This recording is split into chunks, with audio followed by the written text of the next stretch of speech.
প্রিয় শিক্ষার্থীরা এবং আমার উদ্যোক্তা বন্ধুরা, কেমন আছো তোমরা? আশা করি ভালো আছো। তোমরা এই বৈশ্বিক মহামারীর সময় এবং তাপদাহ চলতেছে সে সময় আশা করি সবাই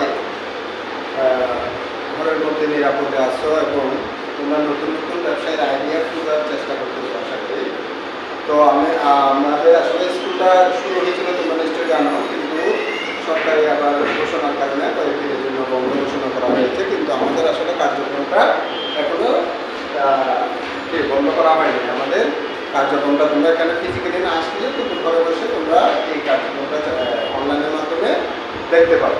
তো আশা করি তোমরা সবাই এই ক্লাসগুলো দেখবে, তাহলে সেক্ষেত্রে তোমাদের উপকার হবে। আচ্ছা, আমি আর কথা না বাড়িয়ে, আমাকে তো নিশ্চয়ই তোমরা চিনো, আমি সরকারি স্কুলের প্রভাষক। আজ তোমাদের LLH অর্থাৎ জীবন ও জীবিকার আমরা দ্বিতীয় অধ্যায়ের একটা বিষয় নিয়ে আলোচনা করবো, সেটা হচ্ছে যে উদ্যোক্তা হিসেবে জানবো। হ্যাঁ, এটা আমরা আগের একটা ক্লাস করেছিলাম, হয়তো তোমরা অনেকে আসো নাই। তো যারা আসো নাই তারাও যেন ভালোভাবে আবার বুঝতে পারো, এই জন্য আমি আবার ক্লাসটা করতেছি। প্রথমত আমাদের জানতে হবে যে উদ্যোক্তা জিনিসটা কি। উদ্যোক্তা মূলত উদ্যোক্তা হচ্ছে যে বা যারা কোনো কিছু করার উদ্যোগ গ্রহণ করে থাকে, হ্যাঁ, উদ্যোগ করে থাকে তাদেরকে উদ্যোক্তা বলা হয়। যেমন তুমি কোনো একটা, তোমরা ক্লাসে সবাই মিলে একটা পিকনিক করতে চাচ্ছ, এটাও তোমরা উদ্যোক্তা।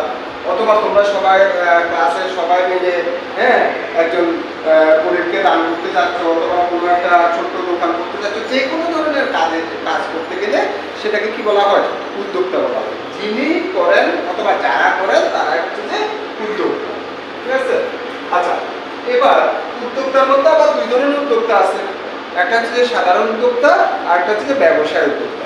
তাহলে সেক্ষেত্রে আমাদের জানতে হবে যে ব্যবসায় জিনিসটা কি, তাই না? তো প্রথমত ব্যবসায় বলতে আমরা কি?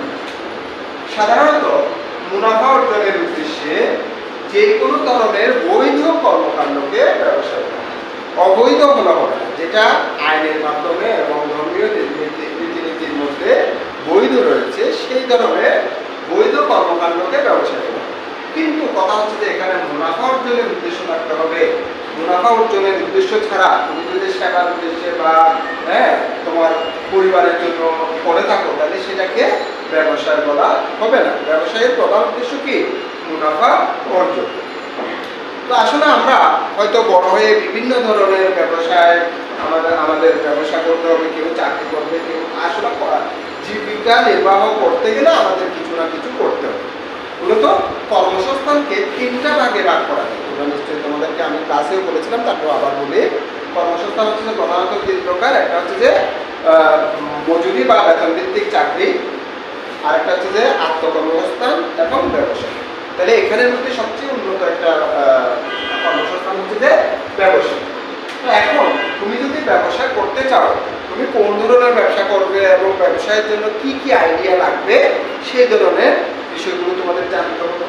তো এই সংক্রান্ত তোমাদের বইতে একটা ছক আছে, দেখো, এটা পৃষ্ঠা নাম্বার, আমি ছকটা এখানে কিছু অর্ধেক এঁকেছি, বাকিটা দেখা দেবো। এটা হচ্ছে পৃষ্ঠা নাম্বার 31। পৃষ্ঠা 31-এর ছক 2.1। এখানে ব্যবসায়ের আইডিয়া পর্যালোচনা বলেছে। ঠিক আছে? আমি ছকটা অর্ধেক লিখেছি। আমি তোমাদের এখানে কিছু প্রশ্ন আছে, আর সেই উত্তরটা তোমাকে দিতে হবে। হ্যাঁ, এখানে তোমার প্রথম প্রশ্নটা, প্রথমে ক্রমিক নং, তারপর প্রশ্ন, তারপর উত্তর। আচ্ছা, এখানে দেখো ক্রমিক নং 1। এখানে বলছিল যে ব্যবসায়টি কিসের, এখানে উত্তরের ওখানে খালি রেখেছে। তো আমরা যে কোনো ধরনের যে ব্যবসাটা করতে চাই সেই ব্যবসাটার নাম লিখব। এখানে আমরা লিখেছি কি? বইয়ের ব্যবসা, অর্থাৎ একটা লাইব্রেরি বা বইয়ের দোকান।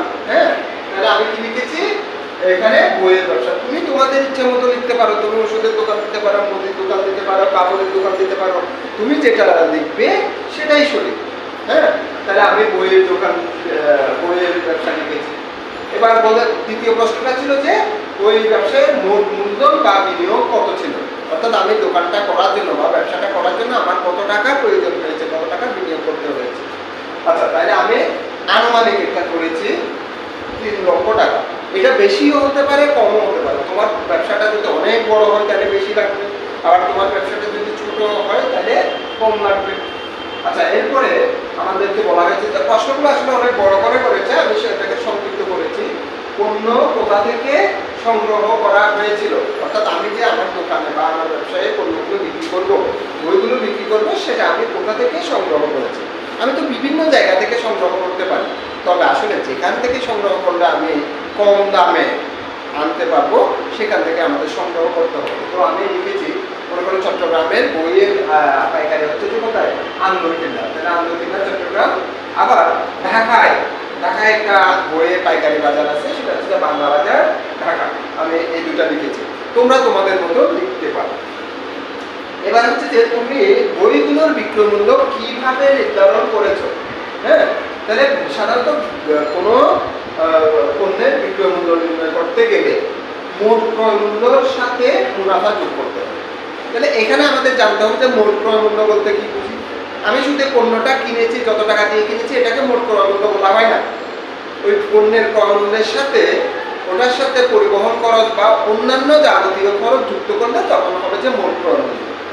এবার মোট ক্রয় মূল্যের সাথে অন্যান্য খরচগুলো যোগ করার পরে মুনাফাটা যোগ করলে তখন আমাদের কি হবে, বিক্রয় মূল্য নির্ধারিত হবে। তাহলে আমরা এইভাবে লিখেছি, মোট ক্রয় মূল্যের সাথে মুনাফা যোগ করে।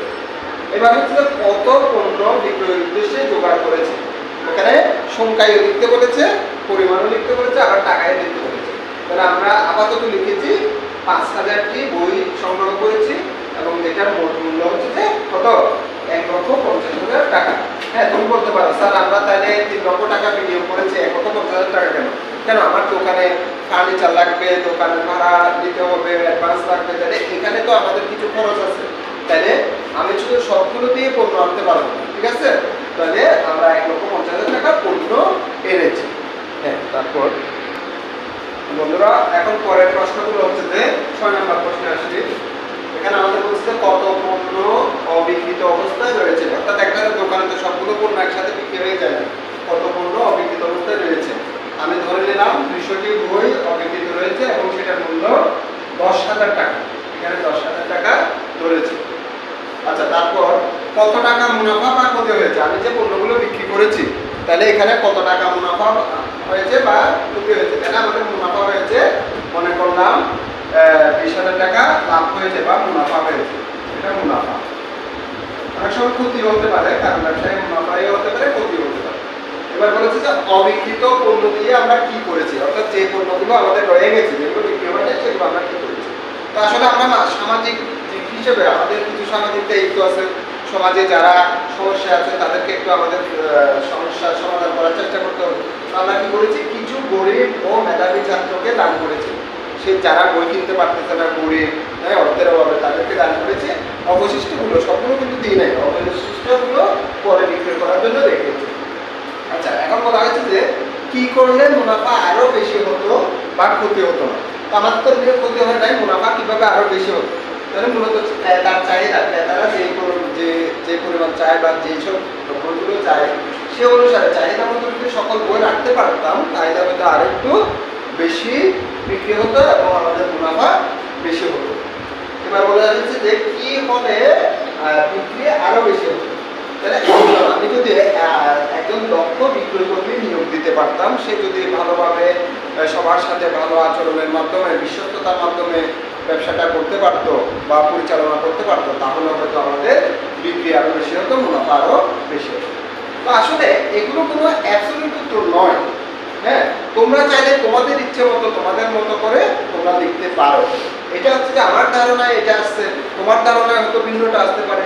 এবং প্রশ্ন মনে করো আমি তো বইয়ের ব্যবসা করে রয়েছি, তুমি কাপড়ের ব্যবসা করেছো, তাহলে সেক্ষেত্রে হয়তো প্রশ্নের উত্তরটা ভিন্ন আসতে পারে। তোমরা তোমাদের মতো চিন্তা করে তোমরা এটার উত্তর দিতে পারো এবং মাস্টার ক্ষেত্রে এটা না দেবে। তো বন্ধুরা, আজ আমরা বেশি আর আলোচনা করতেছি না, আজ এই পর্যন্ত। সবাই ভালো থাকো, সুস্থ থাকো এবং আমাদের ম্যানেজার স্যার তোমাদের সবসময় লেখাপড়ার জন্য সচেতন। তোমাদের ক্লাসে আসতে না পারলেও তোমরা ঘরে বসে যেন কি পাঠের প্রস্তুতি নিতে পারে, এই জন্য আমাদের অনলাইন ক্লাসের উদ্যোগটা নেওয়া হয়েছে। তো এটাতে তোমাদের সফলতা আসবে তোমরা যদি নিয়মিত ক্লাসগুলো দেখো এবং সরকার যে নির্দেশনা দিয়েছে ঘরে বসে তোমরা নিরাপদে থেকে যেন লেখাপড়া চালিয়ে যেতে পারো, এই চেষ্টাটা করবে। তো আজ এই পর্যন্ত, সবাই ভালো থাকো।